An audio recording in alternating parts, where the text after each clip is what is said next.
সন্তানের কবর দেখে দেখে মা কাঁদে, সন্তানের ছবি দেখে দেখে মা কাঁদে। দুনিয়ার সব মানুষ ভুলে যায় কিন্তু মা ভুলে না, দুনিয়ার সব মানুষ ভুলে যায় কিন্তু মা ভুলে না। এই ভালোবাসার নাম মহাব্বত জাতি। এই ভালোবাসার দলিল দিয়ে হয় না, হৃদয়ের গভীর থেকে এই ভালোবাসা আসে। এই জন্য নবীজির তিরোধানে সাহাবীরা পাগলপারা হয়ে গেল। আহা, নবীজি ইন্তেকাল শরীফ হয়ে যাওয়ার পরে ঘোষণা আসলো রাসূল দুনিয়াতে নাই, নবী নাই। সাহাবীরা পাগলপারা হয়ে গেল। হযরত ওমর এতটাই পাগল হয়ে গেল, তলোয়ার বের করে ডাক দেয়, কয় সাহাবীরা রে, যদি তোমরা বলো রাসূল মারা গেছে, আমি তার গর্দান ভেঙে দিব। হযরত আবু দারদা, আবু হুরায়রা, হযরত উসমান, আলী পাগলপারা হয়ে গেল। কোন সাহাবী নির্বাক হয়ে গেল, কেউ মাটির মধ্যে গড়াগড়ি করতে লাগলো, কেউ অজ্ঞান হয়ে গেল, কেউ মসজিদে নবীর বারান্দার সাথে খুঁটির সাথে হেলান দিয়ে বসে রইল। নবীর একটা বাহন ছিল কাসওয়া উট, এই উট চিৎকার মেরে মেরে কাঁদতে লাগলো। আহারে, আম্মা জানরা হুজরা শরীফের ভিতরে গুনগুন করে কাঁদতে লাগলো। কিতাবের ভিতরে আসছে মদিনার ছোট ছোট কোলের ভিতরে ধরে রাখা বাচ্চাগুলি, তারা দুধ পান করা বন্ধ করে দিল। নবী নাই, নবী নাই। সাহাবীরা পর্যন্ত পাগল হয়ে গেল। ছোট ছোট বাচ্চাগুলি দুধ পান করা মায়ের দুধ খাওয়া বন্ধ করে দিল। বালকরা খাওয়া দাওয়া ছেড়ে দিল। সারা মদিনা রান্না বান্না বন্ধ হয়ে গেল। 3 দিন পর্যন্ত মদিনায় কারো ঘরে চুলায় আগুন জ্বলে নাই। সবাই না খাওয়া, পশু পাখিরা পর্যন্ত খাওয়া দাওয়া বন্ধ করে দিল। রাসূল নাই,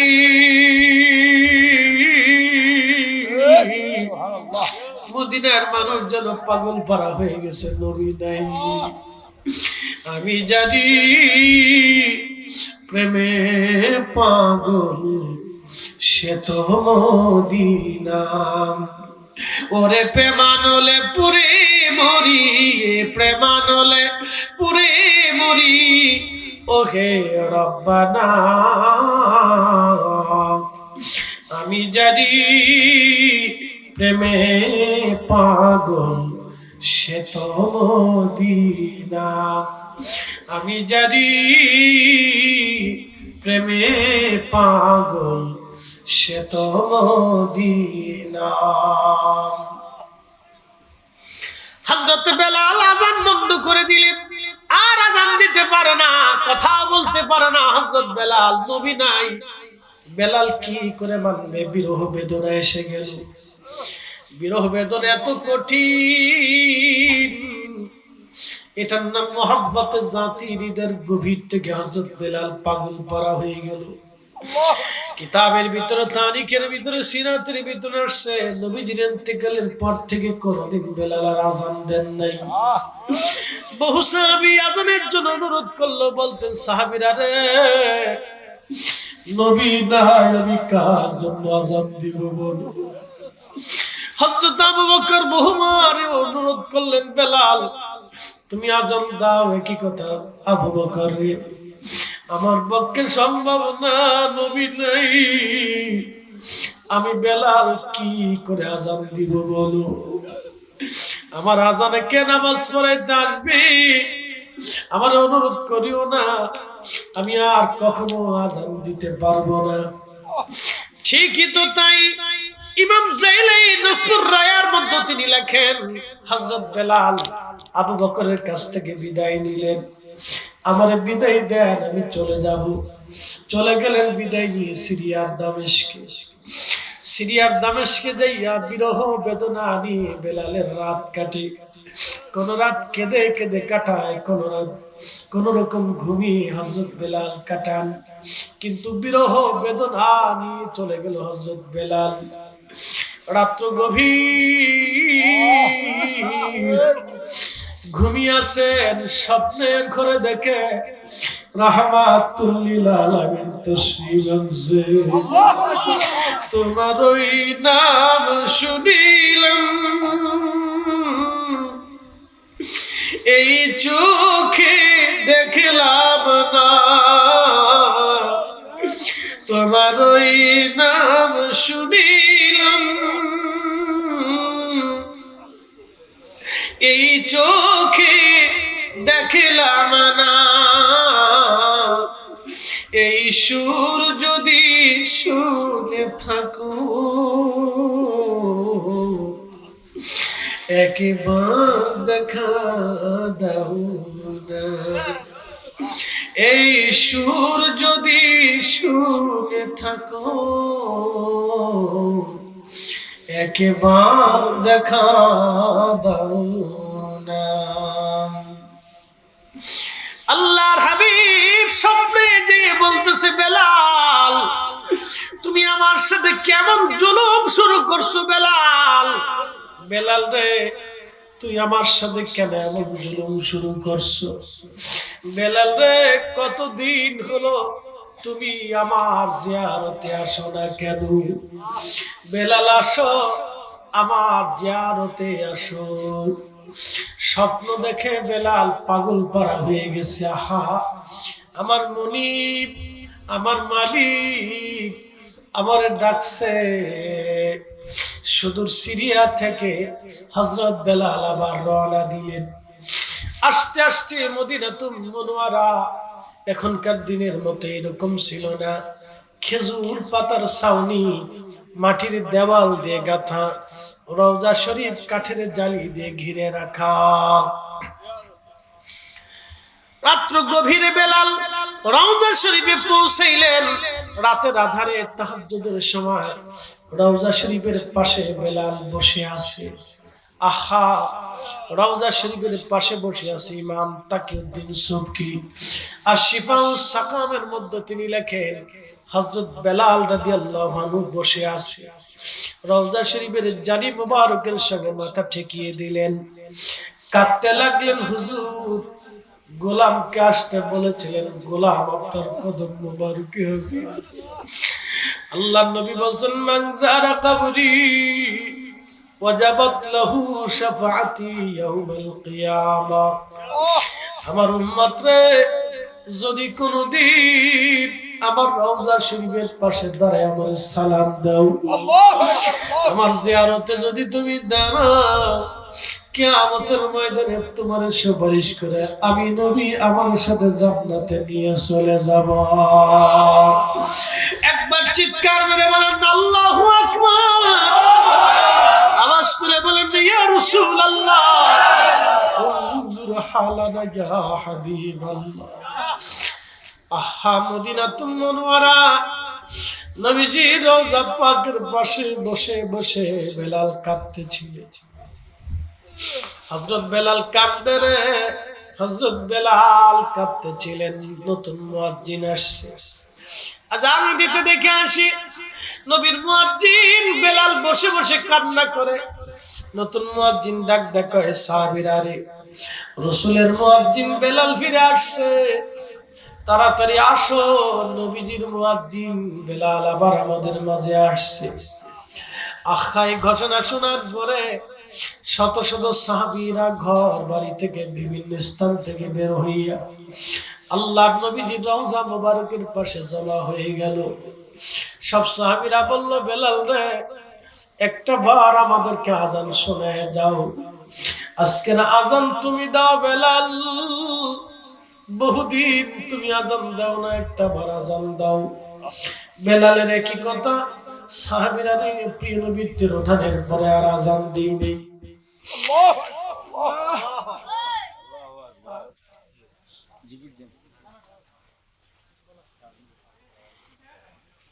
আল্লাহুম্মা সাল্লি আলা সাইয়্যিদিনা মাওলানা মুহাম্মদ ওয়া আলা আলি সাইয়্যিদিনা মাওলানা মুহাম্মদ। আল্লাহুম্মা সাল্লি আলা সাইয়্যিদিনা মাওলানা মুহাম্মদ ওয়া আলা আলি সাইয়্যিদিনা মাওলানা মুহাম্মদ। লম্বা 12 মানে রাত্র গভীর, খুব মনোযোগ দিবেন। আল্লাহ নবীজি ডাক দিলেন, আহা। সাহাবীরা বললেন, বেলাল বললেন, আমি আর আজান দিতে পারবো না। সাহাবীরা বলল, ঠিক আছে, আমরা বুঝছি আমাদের কথায় বেলাল হয়তো আজান দেবে না, কিন্তু মসজিদে নববীর বাবু সালাম 7 নম্বর গেট দিয়ে সোজা যদি আগে যান, আপনি একটা মসজিদ পাবেন, মসজিদে আলী। তার পশ্চিমেই আরেকটা মসজিদ পাবেন, মসজিদ আবু বকর। তারপরে আরেকটা মসজিদ পাবেন, মসজিদে হামামা। এই মসজিদে আলী হচ্ছে হযরত ফাতেমা রাদিয়াল্লাহু তাআলা আনহার বাড়ি।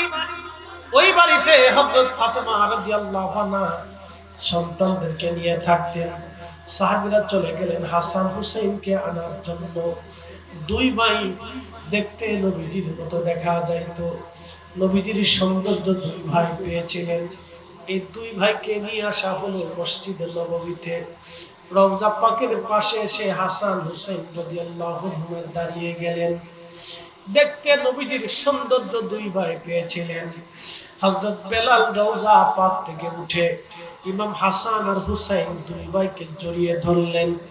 বুকের মধ্যে মাথা ঠেকাইয়া হযরত বেলাল কাঁদতে লাগলেন। বেলালের কান্না দেখে অন্যান্য সাহাবীরাও কান্না শুরু করলেন। নবী বিরহ বেদনা এত কঠিন, হযরত বেলালের জীবনী না পড়লে আপনি বুঝবেন না নবী বিরহ বেদনা এত কঠিন ছিল। আহা, সাহাবীরা কাঁদতে লাগছে। ঠিক এমন সময় ইমাম হাসান রাদিয়াল্লাহু আনহু ডাক দিয়ে বলতেছে, নানার মুয়াজ্জিন, ও নানার মুয়াজ্জিন, কতদিন হলো তুমি আজান দেও না?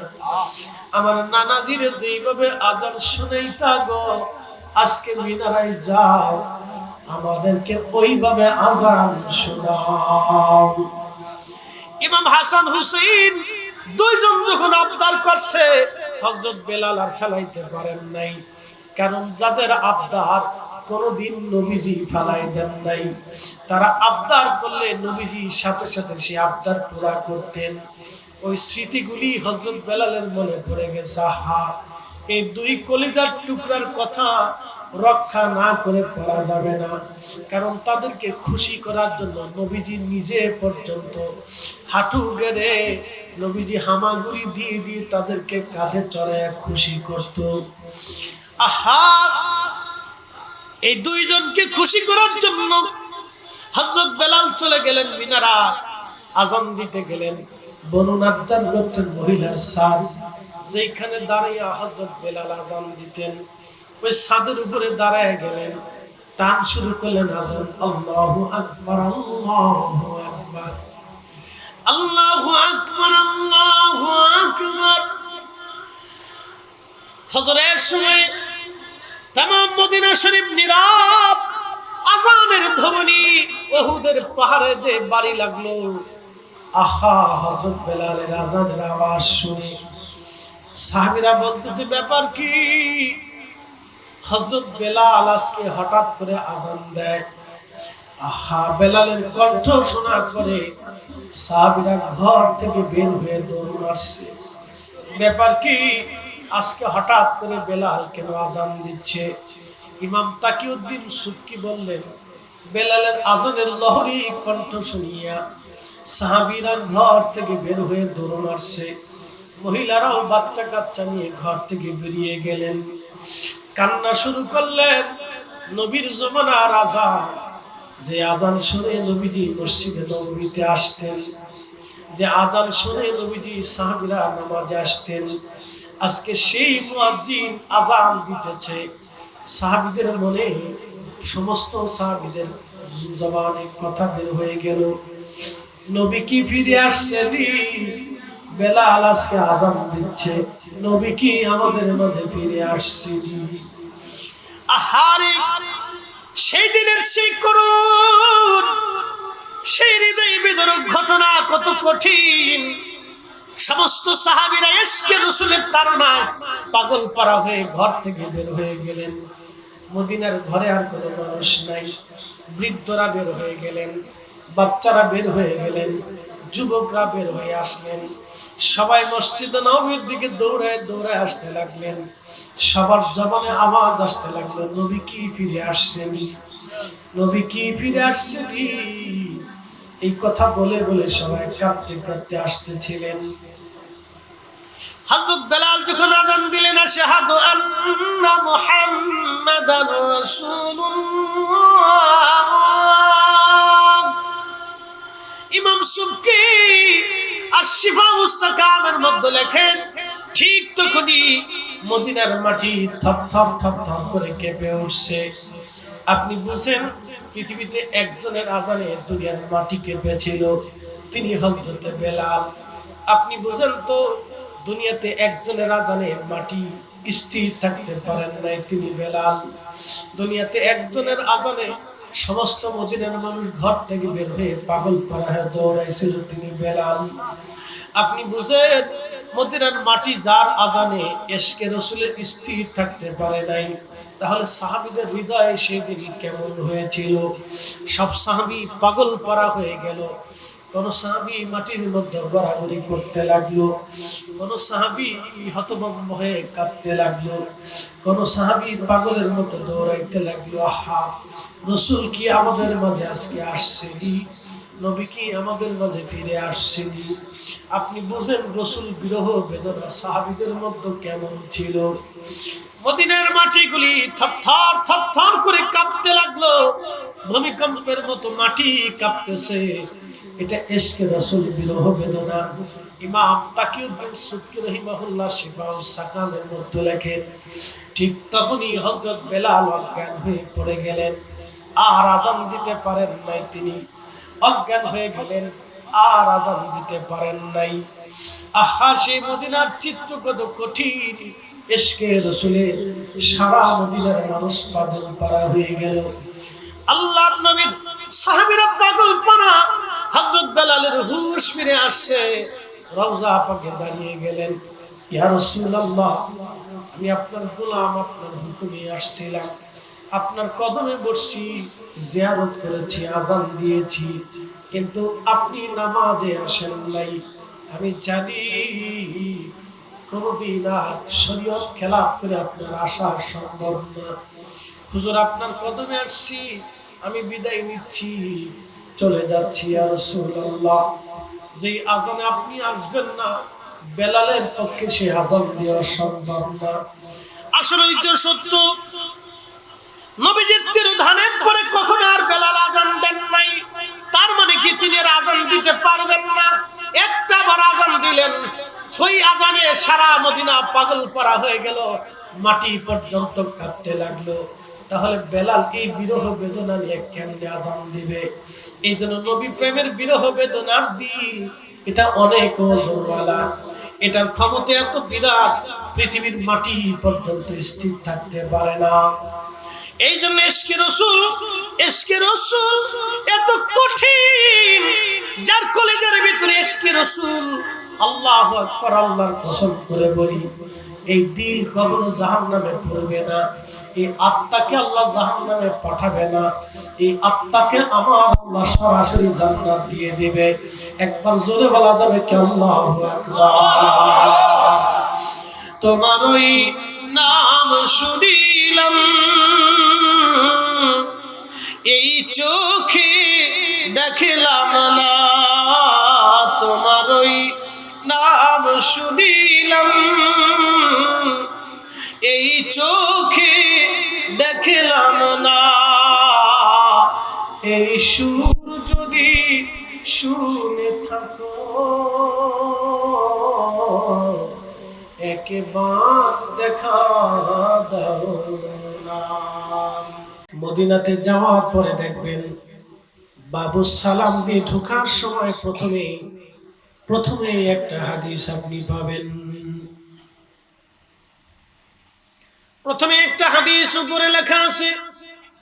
হাদিসের অর্থ কেনা হচ্ছে নবীজির সুপারিশ আহলুল কাবায়ের গুনাহগার উম্মতের জন্য। একবার জোরে জোরে বলা যাবে কি ইয়া রাসূলুল্লাহ। প্রথমে আপনাকে সুসংবাদ দেওয়া হবে, নবীজির সুপারিশ আহলুল কাবায়ের, কবিরা গুনাহ যারা করছে, অনেক অপরাধ যারা করছে, তাদের জন্য হলো আমার নবীর সুপারিশ। এরপরে আপনাকে পেয়ে যাবে রিয়াজুল জান্নাহ, জান্নাতের বাগান, রওজাতুম মিন রিয়াজিল জান্নাহ। এরপরে রওজা শরীফ, রওজা শরীফের উপরে লেখা আছে ইয়া আইয়ুহাল্লাযীনা আমানু, হে ঈমানদারেরা, লা তারফাউ আসওয়াতাকুম ফাওকা সাওতিন নবী ওয়ালা তাজহারু লাহু বিল কওলি কাজহারি বা'দিকুম লিবা'দিন আন তাহবাতা আমালুকুম। ইমানদাররে, তোমরা একজন আর একজনকে যেভাবে সাধারণ ভাষা দিয়ে সম্বোধন করো, ওইভাবে নবীজির বেলায় কোনো সাধারণ শব্দ দিবা না, নবীর দরবারে উচ্চ বাচ্য করবে না, নবীজির আওয়াজের উপর দিয়ে তোমাদের যেন আওয়াজ না আসে। যদি এই দরবারে মুস্তাফাতে বেয়াদবি হয়, তাহলে তোমরা শোনো, আন তাহবাতা আমালুকুম, আমি আল্লাহর আইন হচ্ছে তোমাদের হজ, নামাজ, রোজা, জিকির, ফিকির, ইবাদত কোনো কিছুই আমি মালিকের দরবারে কবুল হবে না। একবার জোরে বলা যাবে কি আল্লাহু আকবার? নারে তাকবীর, আল্লাহু আকবার, ইসলাম, নারে গাউসিয়া, আহলে সুন্নাত ওয়াল জামাত জিন্দাবাদ, আহলে সুন্নাত ওয়াল জামাত জিন্দাবাদ, পবিত্র ঈদে মিলাদুন নবী জিন্দাবাদ। মাকালের ফল দেখতে ভালো, উপরে লাল নীল, ভিতরে কালো। মাকাল ফল দেখছেন? অনেকে দেখেন, ফল দেখতে সুন্দর, আপেলের মতো চকচক চকচক করে, কিন্তু ভিতরে কালো। মাকালের ফল দেখতে ভালো, উপরে লাল নীল, ভিতরে কালো। ওরে সারা জীবন এমনি গেল দয়াল, সারা জীবন এমনি গেল, খাইতে আমরা পারলাম না। যার ভিতরে নাই রাসূলের প্রেম, তার সাথে ভাব রাখো না।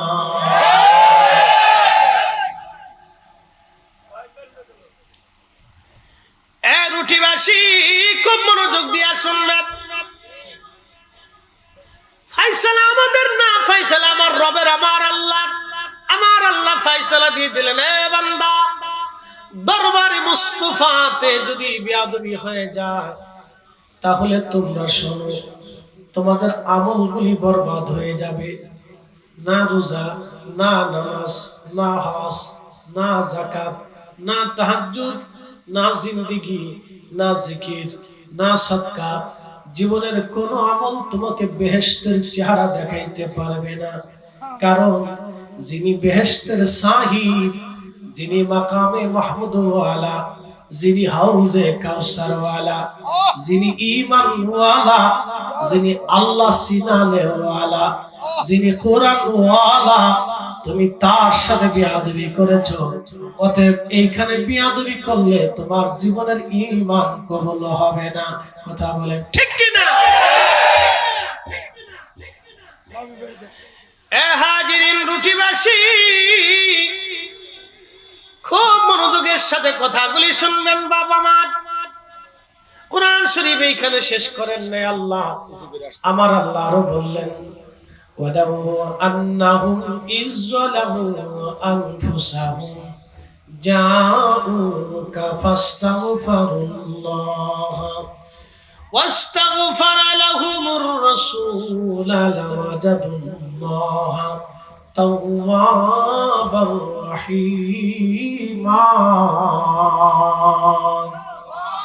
তোমার ওই নাম শুনিলাম, এই চোখে দেখলাম না। তোমার ওই নাম শুনিলাম, এই চোখে দেখলাম না। এই সুর যদি শুনে থাকো, একবার দেখা দাও না।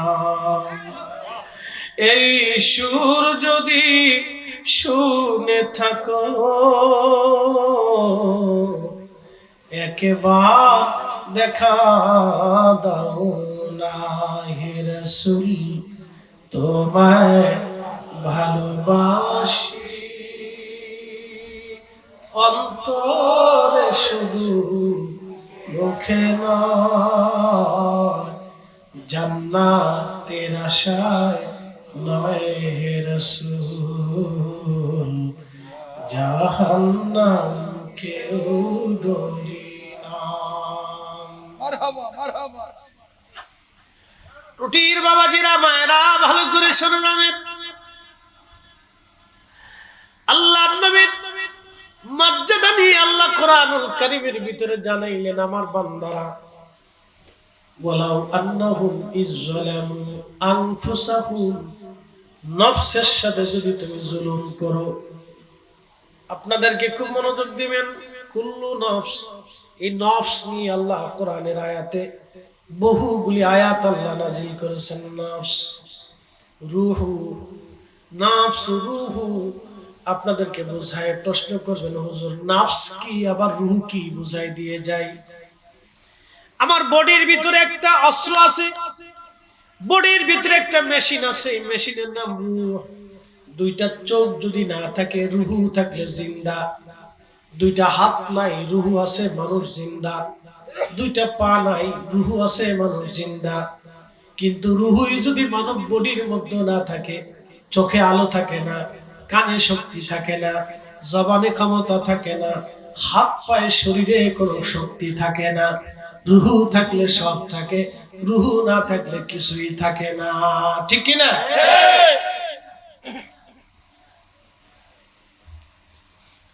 চার রঙের মশলা দিয়া যে কইরাছে তোর গঠন, চার রঙের মশলা দিয়া আগুন, পানি, মাটি, বাতাস একই যোগে করিয়া প্রকাশ।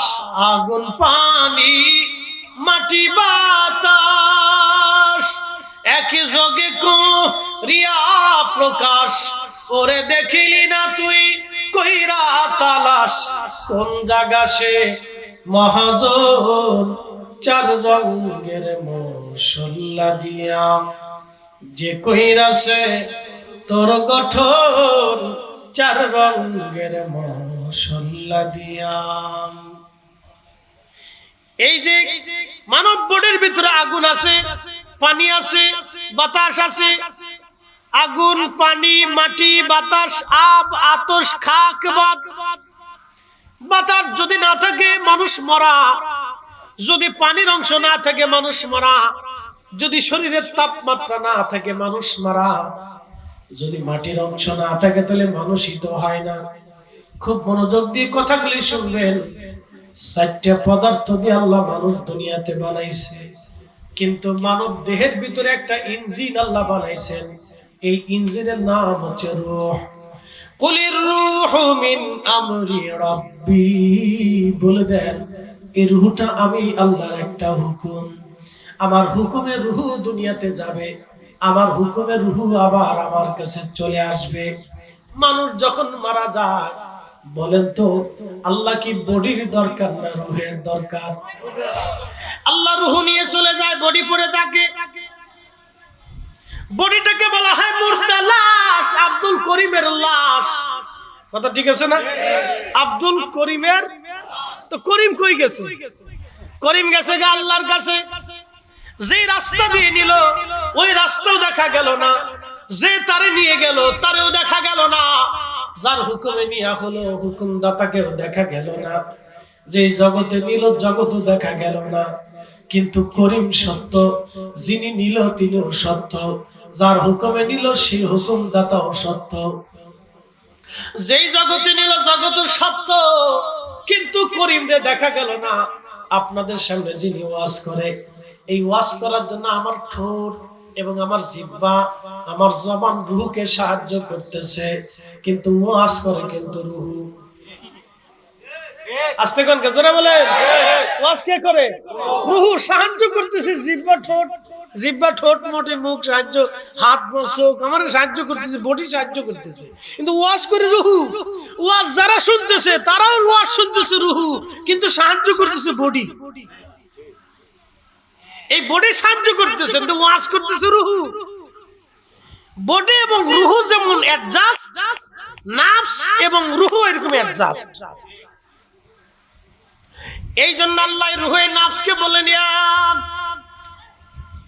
আইয়াতুহান নাফসুল মুতমাইন্না তুরজিই ইলা রাব্বিকি রাদিয়াতাম মারদিয়া ফাদখুলি ফি ইবাদি ওয়াদখুলি জান্নাতি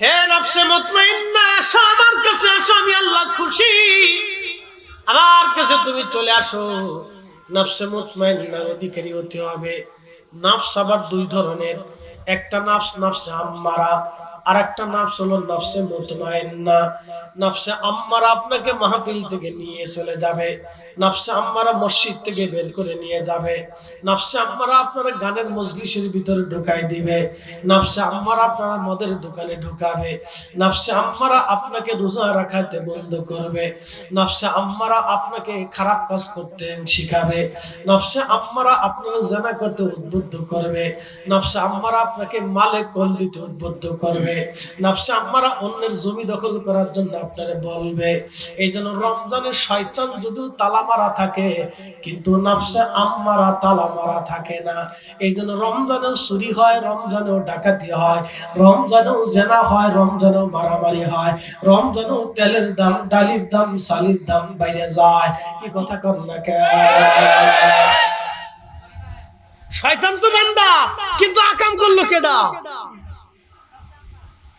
আকাম করছে নফসে আম্মারা এই জন্য আল্লাহ বলেন কুল আউযু বিরাব্বিন নাস মালিকিন নাস ইলাহিন নাস মিন শাররিল ওয়াসওয়াসিল খান্নাস আল্লাযী ইউওয়াসবিসু ফি সুদুরিন নাস মিনাল জিন্নাতি ওয়ান নাস জিন শয়তান আর মানুষ শয়তান জিন শয়তান আর মানুষ শয়তান জিন শয়তান আর মানুষ শয়তান জিন শয়তান আপনার সাথে শয়তানি করে মানব শয়তান আপনার সাথে শয়তানি করে এই মানব শয়তানের নাম হলো নফসে আম্মারা আর আপনার মাহফিলে যে বসায় রাখছে এই নফসের নাম হচ্ছে নফসে মুতমাইন্না আপনার নামাজে দিছে এই নফসের নাম নফসে মুতমাইন্না আপনার নবীর পাগল বানায় রাখছে এই নফসের নাম নফসে মুতমাইন্না আর আপনাকে রাসূল থেকে যে দূরে সরাইছে এই নফসের নাম নফসে আম্মারা বুঝাইতে পারছিনি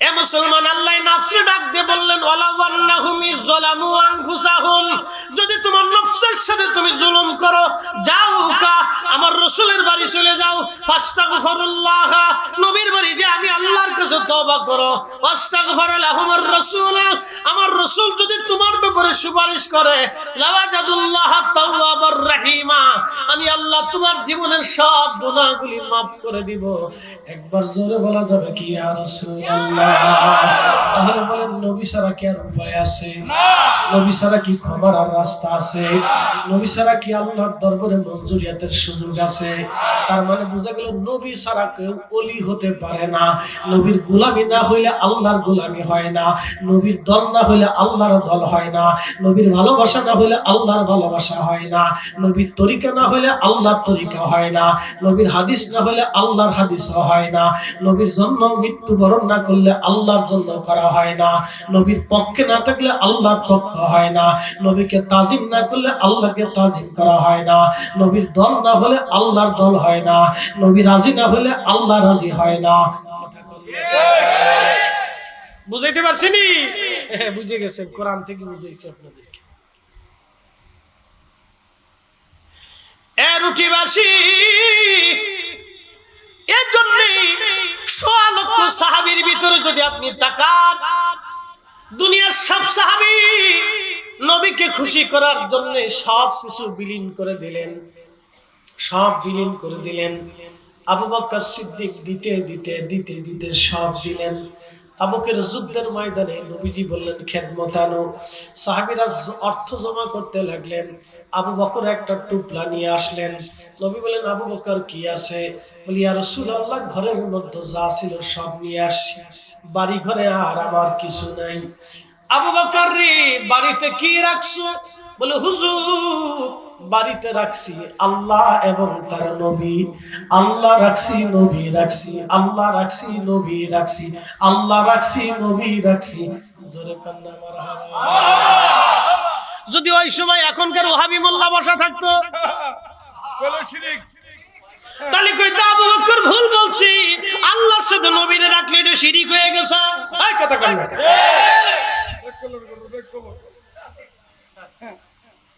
হাজিরিন, মনে কিছু নেবেন না ভাই, আমার কথা ক্লিয়ার ভালো করে শুনে রাখবেন। নবীজি সাহাবীদেরকে বলে, সাহাবীরা কবর সম্পর্কে জানোনি? বলে আল্লাহ রাসূলুহু আলাম। আখিরাত সম্পর্কে জানোনি? আল্লাহ রাসূলুহু আলাম। আসমানে কি হয় জানোনি? আল্লাহ রাসূলুহু আলাম। অতীতে কি হয়েছিল জানোনি? আল্লাহ রাসূলুহু আলাম। আল্লাহ জানে, নবী জানে, আল্লাহ জানে, নবী জানে, আল্লাহ জানে, নবী জানে, আল্লাহ জানে, নবী জানে, আল্লাহ জানে, নবী জানে। শুধু এই কথা একজন সাহাবী বলে নাই, সোয়া লক্ষ সাহাবী কথা বলল। আল্লাহ রাসূলুহু আলাম, আল্লাহ জানে, নবী জানে, আল্লাহ জানে, নবী জানে। আমরাও সুন্নিরা জানি আল্লাহ জানে, নবী জানে। কথা কোন না? আর দলিল লাগবে? দলিল আর দরকার? আমরা আর কারো যুক্তি লাগতো না, আমরা আর কোনো সাইকুল হাদিসের দরকার নাই, আর আমরা আর কোনো মাদানিরও দরকার নাই। মক্কার ইমামও চিনি না, মদিনা শরীফের ইমামও চিনি না। সোয়া লক্ষ সাহাবী বলছে আল্লাহ রাসূলুহু আলাম। বাংলাদেশের হরিদে সাহেবও চিনি না, কাফিলউদ্দিন সরকারেও চিনি না, কোন পীর সাহেবকেও চিনি না। দুনিয়ার সবাই যদি আইসে বলে এই কথা ঠিক না, তাহলে আমরা একেবারে নিশ্চিন্তে চোখ বুঝে আমরা আল্লাহর কোরআনের দিক তাকিয়ে বলবো সাহাবীরা ঠিক, হাজারবার ঠিক, কোটিবার ঠিক, আকাশ ভেঙে গেল ঠিক, জমিন পড়ে গেল ঠিক, সাগর শুকায় গেল ঠিক, সাহাবীরা যেইভাবে বলছে এইভাবেই ঠিক। মনে রাখেন, এটার নাম ঈমান।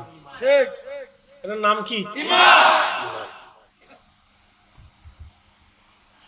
আর রুটির মুসলমান, ভালো করে শোনা যাবেন। আচ্ছা, নামটা রুটি দিল কেটা?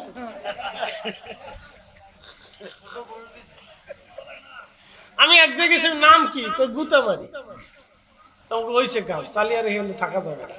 এতই যদি গুতা মারেন তো বিপদ আছে।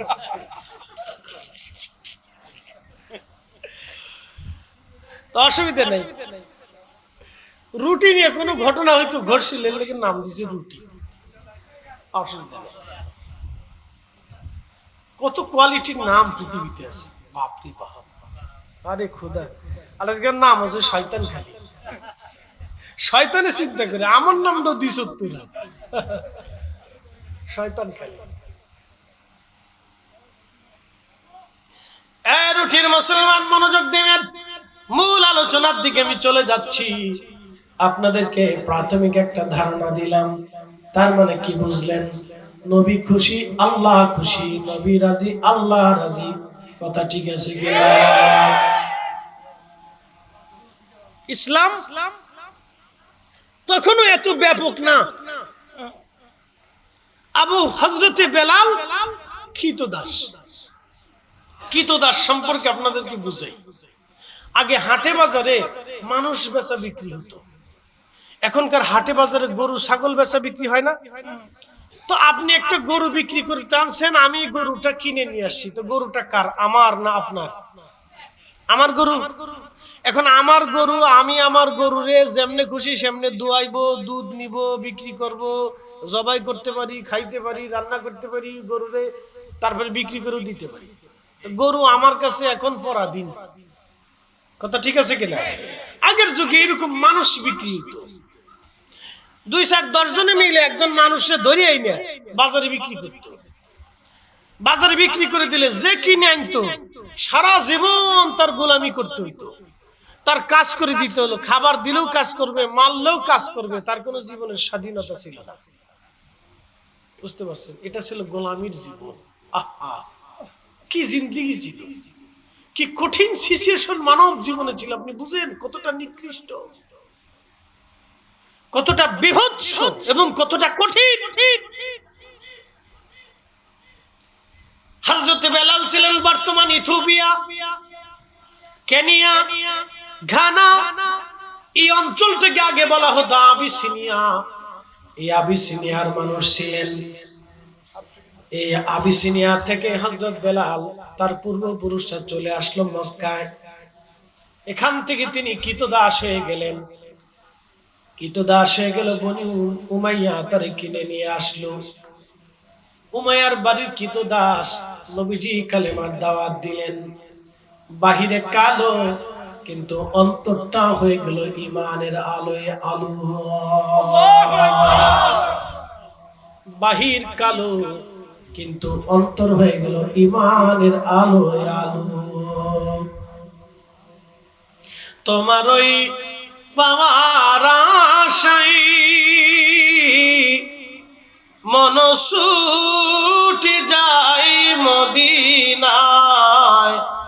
তোমার ওই পাওয়ার আশায় মন ছুটে যায় মদিনায়। এ আশিকে দিদার দাও না, আর দূরে থাকিও না।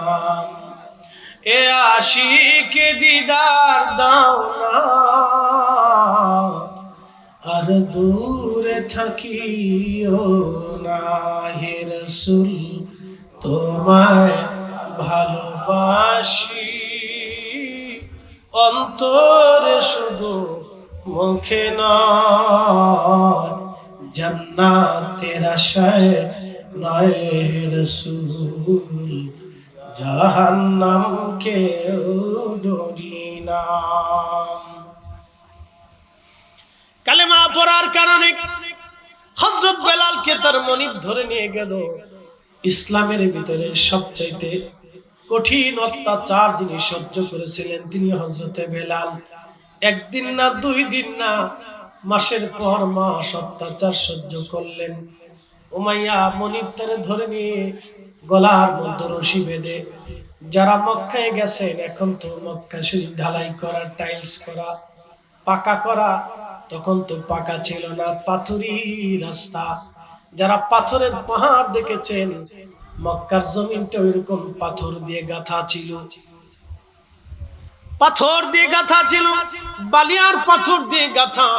এর উপর দিয়ে বেলাল গলার মধ্যে রশি বেঁধে সারা মক্কার অলি গলি দিয়ে তারে টানা হতো। আহা, চামড়াগুলি ছিঁড়ে ছিঁড়ে ফেটে ফেটে রক্ত বের হতো। আবার ওই ঘায়ের মধ্যে তাকে চাবুক দিয়ে পিটানো হতো, ফিনকি মেরে মেরে রক্ত বের হতো। কোনো ঔষধ হযরত বেলালকে দেয়া হতো না। শুধু বলা হতো, বেলাল কালেমা ছাড়বি না জীবন দিবি।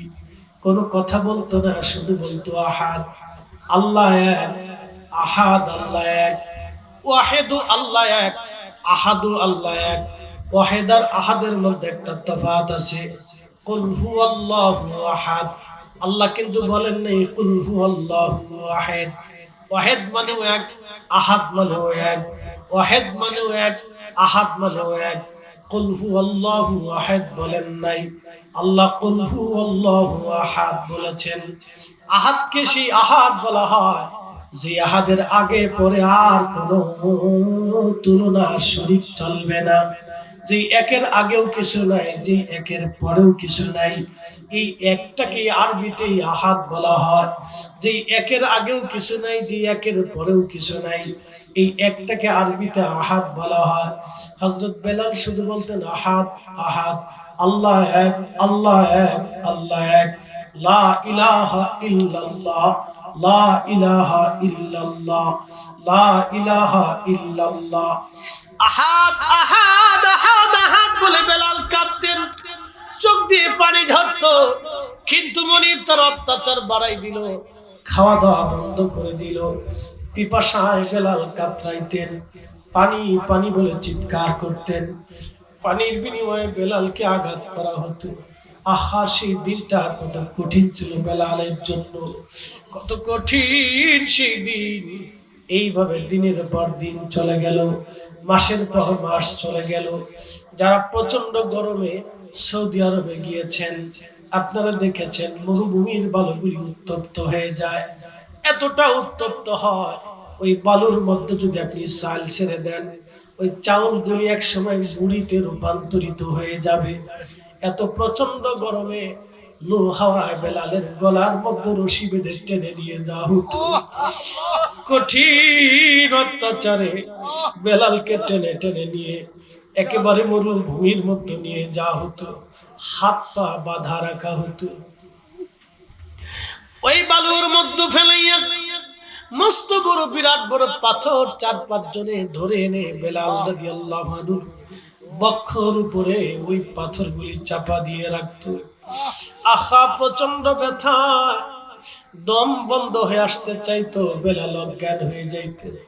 প্রচন্ড গরমে লু হাওয়ায় উত্তপ্ত বালুগুলি লেগে লেগে ঘায়ের মধ্যে লেগে লেগে ঘাগুলি পড়ে যাইতো, বেলাল ছটফট করত। কি কঠিন অত্যাচার, বেলালের কালেমা জবান থেকে যায় নাই। ইশকে রাসূল এমন কঠিন ছিল। মনিবরে ডাক দিয়ে বলেন, মনিবরে তুমি আমারে একবারে জানে মেরে ফেলে দাও, মনে রাখবে মনিব বেলাল যদি বেঁচে থাকে কোনদিন নবীর কদম বেলাল ছাড়বে না, কোনদিন ওই নবীর কদম বেলাল ছাড়বে না, কোনদিন এই কালেমা বেলাল ছাড়বে না। রুটির মুসলমান খুবই মনোযোগের সাথে শুনবেন বাবাজি। কঠিন অত্যাচার দেখে হযরত আবু বকরের মনে মায়া লেগে গেল। নবীজির দরবারে যে বলেন, ইয়া রাসূলুল্লাহ আমি এমন একজন মানুষ দেখছি বড় কৃতদাস, নিগ্র কালো হাবশি দেশের মানুষ বেলাল, শুধু কালেমার কারণে মাসের পর মাস থেকে অত্যাচার করা হয়। হুজুর আমি তার এই কঠিন যন্ত্রণা দেখে সহ্য করতে পারি না, ইয়া রাসূলুল্লাহ অনুমতি যদি দেন বেলালকে আজাদ করে নিয়ে আসতে চাই। নবীজি বললেন, যাও আবু বকর আমার বেলালকে মুক্ত করে নিয়ে আসো। কোন কোন বর্ণনা আসছে 40,000 দিরহাম দিয়ে সেই দিন হযরত বেলালকে মুক্ত করে নিয়ে আসা হলো। আজাদ করে দিলেন হযরত আবু বকর বেলালকে, আমি আল্লাহর জন্য এবং তার রাসূলের জন্য তোমারে আজাদ করে দিলাম। বেলাল মুক্ত হয়ে গেল। নবীজি হিজরত করে মদিনা শরীফে চলে গেলেন। অনেক লম্বা ওয়াজ। মদিনা শরীফে চলে যাওয়ার পরে বেলালও চলে গেল। মসজিদ নববী প্রতিষ্ঠিত হওয়ার পরে সাহাবীরা বলল, হুজুর ঘন্টা ধমনির মাধ্যমে বাড়ি দেয়া মানুষটা নামাজের জন্য ডাকি। কেউ বলল না ঢোলের মধ্যে বাড়ি দিয়ে ডাকি, কেউ বলল না আমরা অন্য কোন শব্দ দিয়ে মানুষকে ডাকি। নবীজি বললেন, সাহাবীরা রে অপেক্ষা করো, দেখি আমার রবের পক্ষ থেকে কি ফয়সালা আসে। সাহাবীরা ঘুমিয়ে আছেন, প্রিয় নবীজিও ঘুমিয়ে আছেন। স্বপ্নের মাধ্যমে আল্লাহ পাক নবীর দরবারে ওহী পাঠাইলেন, হুজুর আযান হবে এরকম। আযানের বাক্যগুলি নবীজির খেদমতে স্বপ্নে আসলো। সাহাবীরাও একই বাক্য স্বপ্ন দেখলেন। এক সাহাবী এসে বলেন, ইয়া রাসূলুল্লাহ রাত্রিবেলা আমি ঘুমাইছিলাম, স্বপ্নে দেখি আযানের বাক্যগুলি এরকম আমাকে জানানো হচ্ছে। নবীজি বললেন, তুমি যেটা স্বপ্ন দেখেছো আল্লাহ আমাকে সেটাই স্বপ্ন দেখিয়েছে। নবীদের স্বপ্ন ওহী, অতএব আল্লাহর পক্ষ থেকে আযানের বাক্য এসেছে। একটু ভালো করে শুনবেন, আযান কিন্তু আমরা বানাই নাই, এটা আমার আল্লাহ আযান বানিয়েছেন।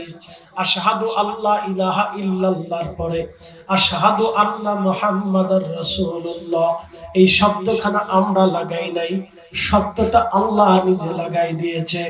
একটু মনোযোগ দিবেন। হযরত মনে হয় মদিনাতে গেছেন, মক্কায় গেছেন, তাজুল ইসলাম সাহেব তিনি মক্কা মদিনায় গেছেন। যখন বিমান ফ্লাই করে 4টার সময় যদি আমরা বিমানে উঠি তাহলে বিমানটা সৌদির দিকে যত যায় আসরের রক্ত তত বাড়তে থাকে, তত বাড়তে থাকে। সূর্য যেতে থাকে যেতে থাকে যেতে থাকে। মনে রাখবেন সূর্যটা চলমান, সূর্য যত যায় মাগরিব তত আসে। ঢাকার মাগরিব ঠাকুরগাঁর মাগরিব একরকম না, এক সময় না। ঠাকুরগাঁয়ে যখন মাগরিব হয়, কলকাতায় মাগরিব এক সময় হয় না। কলকাতার মাগরিব আর বিহারের মাগরিব একসাথে হয় না। বিহারের মাগরিব আর দিল্লির মাগরিব একসাথে হয় না। দিল্লির মাগরিব আর লাহোরের মাগরিব একসাথে হয় না। লাহোরের মাগরিব আর আফগানিস্তানের মাগরিব একসাথে হয় না। আফগানের মাগরিব উজবেকের মাগরিব একসাথে হয় না। উজবেকের মাগরিব রাশিয়ার মাগরিব একসাথে হয় না। তার অর্থ কি রুটিবাসী জানেননি? প্রত্যেক মিনিটে মিনিটে মাগরিব হয়, প্রত্যেক মিনিটে মিনিটে ফজর হয়, প্রত্যেক মিনিটে মিনিটে মাগরিব হয়, প্রত্যেক মিনিটে মিনিটে ফজর হয়, প্রত্যেক মিনিটে মিনিটে পৃথিবীতে আজান হয়, প্রত্যেক আজানে আজানে আল্লাহর নাম হয়, প্রত্যেক আজানে আজানে আল্লাহ নামের পরে আমার নবীর নাম হয়। একবার জোরে বলবেন আল্লাহু আকবার। তার মানে এমন একটা ওয়াক্ত নাই, এমন একটা সেকেন্ড নাই, এমন একটা মিনিট নাই যে মিনিট আল্লাহ নামের পরে নবীর নামের উচ্চারণ না হয়। এরপরও যদি রাসূলকে জিনিস না বুঝেন তাহলে আর জোর করে বোঝানো সম্ভব না। আল্লাহ আমরা বুঝার তৌফিক দান করুন, জোরে বলেন আমিন। ওয়াজ শুনলে কি লাভ, মানলে কি লাভ, ওয়াজ শুনলে কি লাভ, ওয়াজ করলে কি লাভ, লাভ হবে তার আমলে, আমলেও লাভ হবে না নবী প্রেম না থাকলে দিলে, নবী প্রেম থাকলে দিলে লাভ হবে কম আমলে। সুপারিশ করবে নবী রোজ হাসরের ময়দানে। জ্ঞানী যারা বুঝে তারা শুধু ইশারা, নাদানের বুঝাইতে পারে আছে কে কোথায়। জ্ঞানীর মতো জ্ঞানী হলে অল্প কথাই বুঝে, কচুর মতো কচু হলে অল্প জালে সিজে। রুটির মুসলমান হযরত বেলালকে নবী ডাক দিলেন, বেলাল লাব্বাইক ইয়া রাসূলুল্লাহ। সাহাবীরা রে, আজানের বাক্যগুলি এটা এটা আমার বেলাল রে শিখাই দাও। আজকে থেকে এই মসজিদের মুয়াজ্জিন আমার বেলাল। বেলাল জোরে বলা যাবে কি মারহাবা। আমার বেলাল হলে এই মসজিদের মুয়াজ্জিন। চিন্তা করেন তো, মুসল্লি সাহাবীরা, ইমাম ইমামুল মুরসালিন, ওই মসজিদের ইমাম মুয়াজ্জিন হযরতে বেলাল। নবীজি বলেন আমার উম্মতেরা রে, কিয়ামতের ময়দানে আমার বেলাল সামনে দাঁড়াবে, আর দুনিয়ার যত মুয়াজ্জিন আছে সব মুয়াজ্জিনরা আমার বেলালের পিছনে দাঁড়াবে। একবার জোরে বলেন মারহাবা। দুনিয়ার যত সিদ্দিক আছে সমস্ত সিদ্দিক সত্যবাদী যারা থাকবে, সিদ্দিক উপাধি যাদের আসবে, সিদ্দিকদের দলভুক্ত যারা হবে, তারা আমার আবু বকর সিদ্দিকের পিছনে দাঁড়াবে। দুনিয়ার যত ন্যায় বিচারক আসবে, দুনিয়াতে যারা ন্যায় বিচার করে, ন্যায়ের পথে চলে, ন্যায়ের পক্ষে অটল থাকে, তারা সবাই আমার ওমরের পিছনে দাঁড়াবে। দুনিয়াতে যারা দানশীল, আল্লাহর জন্য যারা দান করে, তারা আমার উসমানের পিছনে দাঁড়াবে। দুনিয়াতে যারা বীর বাহাদুর বীর যোদ্ধা, সব বীর যোদ্ধারা আমার আলী হায়দারের পিছনে দাঁড়াবে। একবার জোরে বলেন আল্লাহু আকবার। দুনিয়ার যত কারি, সব কারীরা হযরত উবাই ইবনে কাব রাদিয়াল্লাহু আনহুর পিছনে দাঁড়াবে। দুনিয়ার যত মুফাসসির, সমস্ত মুফাসসিররা আব্দুল্লাহ ইবনে আব্বাস রাদিয়াল্লাহু আনহুর পিছনে দাঁড়াবে। দুনিয়ার যত মুফতি, সব মুফতিরা ওই দিন হযরত আব্দুল্লাহ ইবনে মাসউদের পিছনে দাঁড়াবে। দুনিয়ার যত জাহিদ, দুনিয়ার যত জাহিদ, আল্লাহর দুনিয়া বিরাগী, যারা আল্লাহ পাওয়ার জন্য দুনিয়ার থেকে বিচ্যুত হয়ে আল্লাহর পথে বের হয়ে গেছে, এরা হযরত আবু যর গিফারী রাদিয়াল্লাহু আনহুর পিছনে দাঁড়াবে। দুনিয়ার যত মজজুব পাগল, এই পাগলের দলেরা হযরতে ওয়াসাল কারনী রাদিয়াল্লাহু দাঁড়াবে। দুনিয়ার যত শহীদ, সমস্ত শহীদরা হযরত আমির হামজা রাদিয়াল্লাহু আনহুর পিছনে দাঁড়াবে। জোরে বলা যাবে না মারহাবা। এটা জানতেন না, আজকে জানাইলাম। সিরিয়াল করে এর সমান পিছনে পিছনে দাঁড়াবে। সুবহানাল্লাহ, মনে রেখে। এ মুসলমান, ভালো করে শুনে যাবেন হাজিরিন। হযরত বেলাল হয়ে গেলেন মুয়াজ্জিন, মুয়াজ্জিন রাসূল। বুঝতে পারতেছেন আল্লাহর পছন্দের মুয়াজ্জিন। আদর্শী কুরআন আছে আগের মতোই, আবু বকরের মতো পাঠক নেই আদর্শী। আজানের রসম আসে আগের মতোই, আজানের রসম আসে আগের মতোই, বেলালের মতো মুয়াজ্জিন নেই আজও সেই। রুটির মুসলমান, আজান তো এখন আছে, কিন্তু বেলালের মতো মুয়াজ্জিন আর নাই। আহা, নবীর পছন্দের মুয়াজ্জিন যখন আজান দিতেন, হৃদয় গ্রাহী সেই আজান। মাইক ছিল না, এমন ঢকের কোনো যন্ত্র ছিল না, শুধু কণ্ঠে বেলাল আজান দিতেন। আজানের ফয়জুদ এতই কঠিন ছিল, আজান দেওয়ার পরে কোনো সাহাবী ঘরে থাকতেন না। স্বর্ণের দোকান পরে থাকলেও ওইভাবে দোকান রেখে সাহাবী চলে আসতো, রুটির দোকান ওইভাবে রেখে চলে আসতো, ঘরে কাঁচ থাকলে ওইভাবে চলে আসতো। অসুস্থ হলেও সাহাবী ঘরের মধ্যে থাকতেন না। আজান দেওয়ার সাথে সাথে জানতেন রাসূল আসবে। হুজরা শরীফ থেকে, যেখানে নবীজির রওজা শরীফ, এই রওজা শরীফে হলো আমার নবীজির হুজরা মুবারক ছিল। এই হুজরা শরীফ থেকে নবীজি বের হইয়া মিম্বার শরীফে আসতেন, মিম্বার শরীফ থেকে আবার হুজরা শরীফে যাইতেন। যাওয়া আসা, যাওয়া আসা, যাওয়া আসা।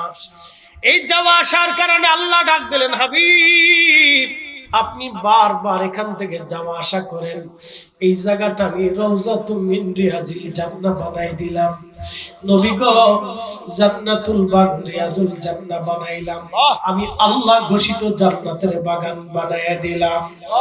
এই জান্নাতের বাগান মক্কাতে নাই, বাইতুল আকসায় নাই, সপ্তম আসমানের জমিনের ভিতরে আর কোথাও নাই। একটা জায়গা রিয়াজুল জান্নাহ, আমার নবীজির হুজরা মুবারক থেকে মিম্বার শরীফ পর্যন্ত রিয়াজুল জান্নাহ, জান্নাতের বাগান।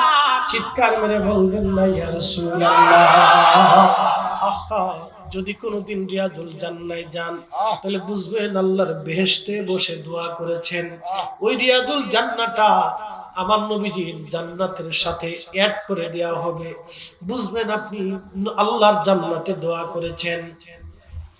যদি কোনোদিন রিয়াজুল জান্নাতে আপনি নামাজ পড়েন, তাহলে বুঝবেন আপনি আল্লাহর জান্নাতে নামাজ পড়েছেন।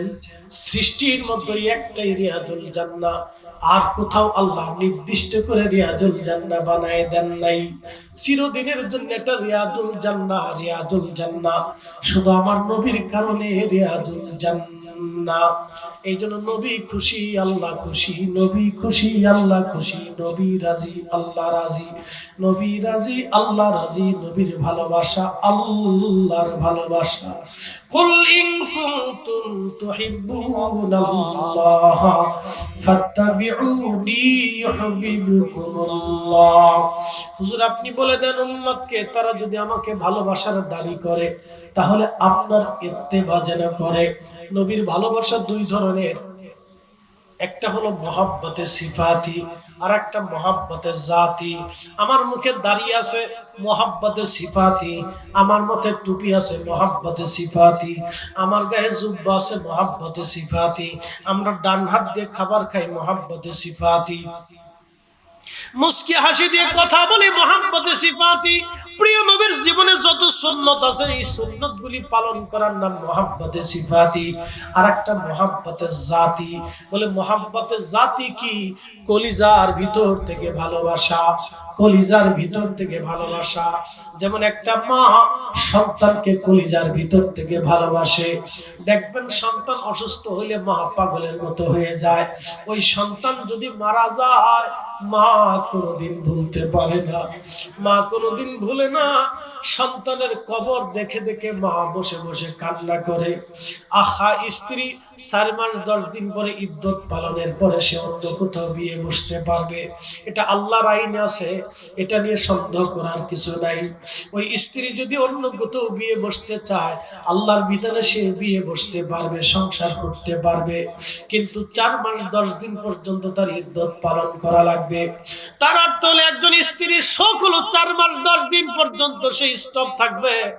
ভাই হয়তো 3 দিন পরে ভুলে যাবে, বোনেরাও 3 দিন পরে ভুলে যাবে, সন্তানরাও আস্তে আস্তে ভুলে যাবে, কিন্তু একজন ভুলে না, তিনি মা। তিনি মা, তিনি মা, তিনি মা বলে না। সন্তানের জামা ধরে ধরে মা কাঁদে।